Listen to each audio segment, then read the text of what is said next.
Kathleen Culver, Worries, Risk, and a Dog.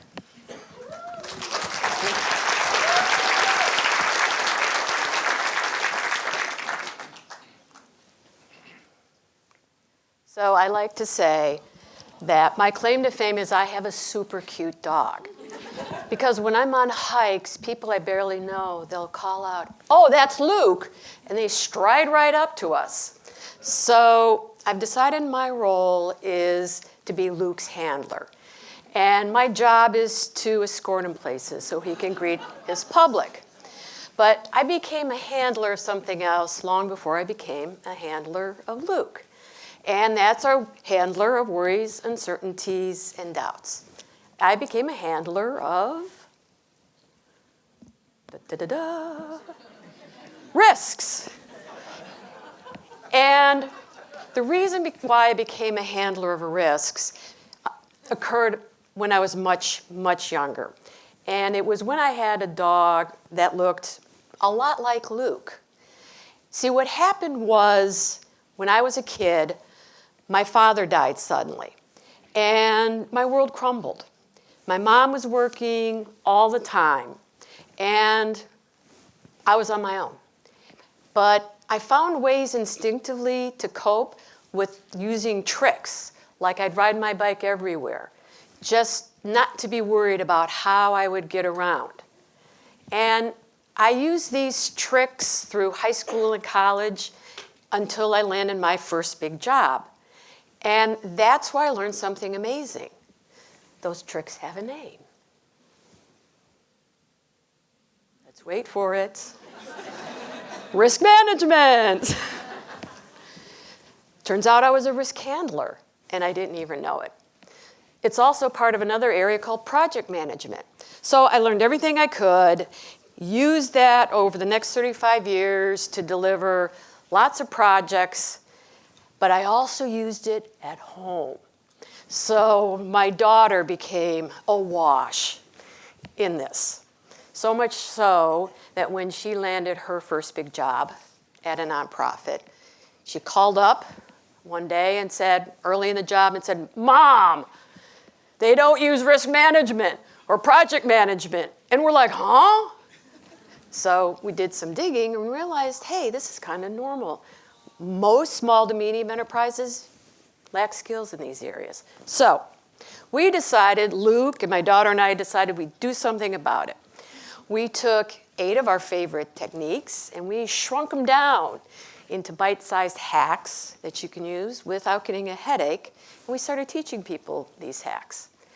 And there's one hack that we like more than the others.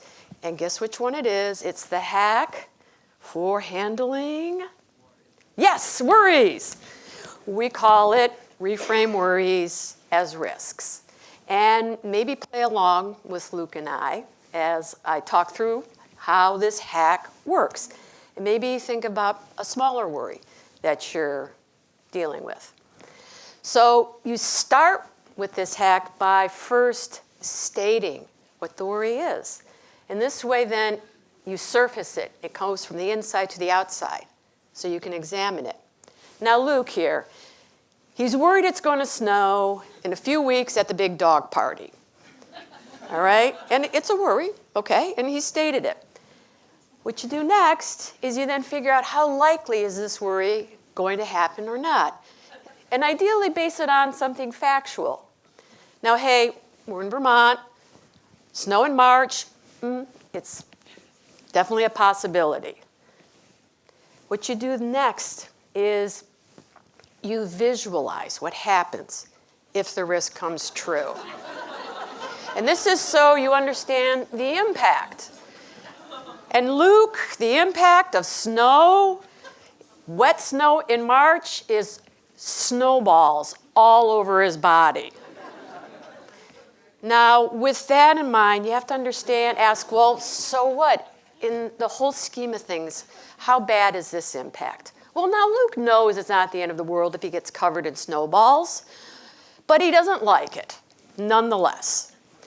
And now that you know, or he knows, or we know how bad the impact is and what the likelihood is, you can decide what to do about it. And maybe if the impact is low and the likelihood is low, it's a Luke-sized risk, and you can let it go and let nature take its course. But if it's not, if the impact's big or the likelihood is large, it could be a Brutus-sized risk. And you're going to want to handle it. And there's a couple of ways that you can handle risks like these. One of them is to find ways to reduce the likelihood that this risk will happen. And in the case of Luke here, and so you take preventative steps. Now, for Luke, you can't stop the snow, but maybe if you have a backup date, you spread the risk of it over 2 days. So the odds go down of snow in any one date. But what happens, though, if it still snows? That's when you have a fallback plan, a backup plan. Now, for Luke, his backup plan is the red puffy. He doesn't like it. He doesn't look cool in it. But it's effective for getting rid of the snowballs. Now, this is how you can be a risk handler and how you can think about worries differently. You can think of them as risks. And here's now where I have to make my confession. I wasn't completely honest with you as an audience. I made a falsehood about Luke. He loves the snow. And he doesn't mind the snowballs because it's just part of being in the snow. So if you see Luke and I out and about, please stop by and say hi, because we would really love to meet you. Thank you.